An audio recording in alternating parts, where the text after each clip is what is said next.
सिर्फ 24 घंटे में नेतन्याहू ने हूथी का वो हाल किया है कि अब हूथी को खड़े होने में भी सालों का वक्त लग जाएगा।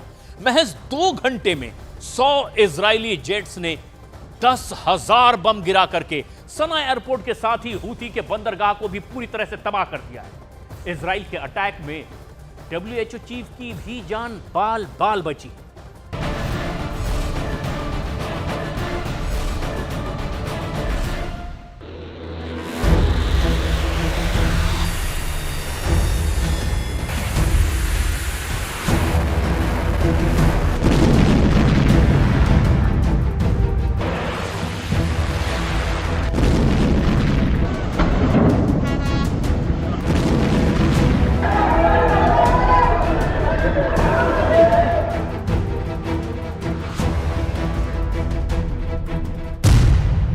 इजरायल का सबसे बड़ा अटैक।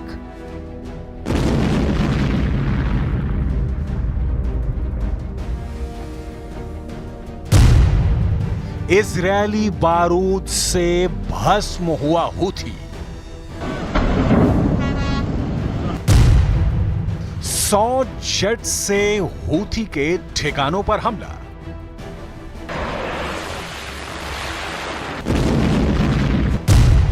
उड़ा दिया एयरपोर्ट।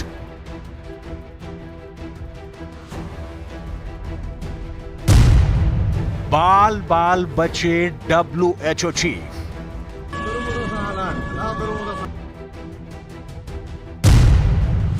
जला दिया बंदरगाह। इजरायल अब तक हूथी को बार बार चिता रहा था, संभल जाओ संभल जाओ, लेकिन हूथी समझने और संभलने को तैयार नहीं था। युद्ध की दुनिया में एक कहावत बहुत मशहूर है कि चीते की चाल, बाज की नजर और नेतन्याहू की जुबान पर संदेह नहीं किया करते। लेकिन हूथी फिर भी बाज नहीं आया। और देखिए, जब नेतन्याहू का सब्र जवाब दे गया तो क्या हुआ। एक साथ 100 फाइटर जेट ने यमन की राजधानी सना पर हमला बोल दिया। रिपोर्ट्स के मुताबिक करीब 2 घंटे तक इजरायली फाइटर्स यमन में गरजते रहे और इतना बारूद बरसाया कि सब कुछ धुआं धुआं हो गया।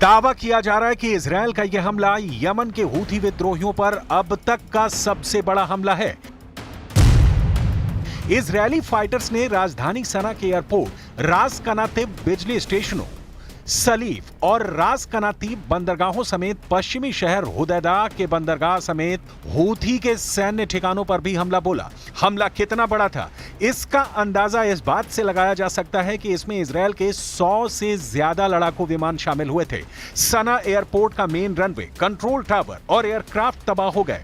जिस वक्त इजरायली एयरफोर्स ने सना पर हमला किया, उस वक्त WHO के चीफ भी वहीं पर मौजूद थे।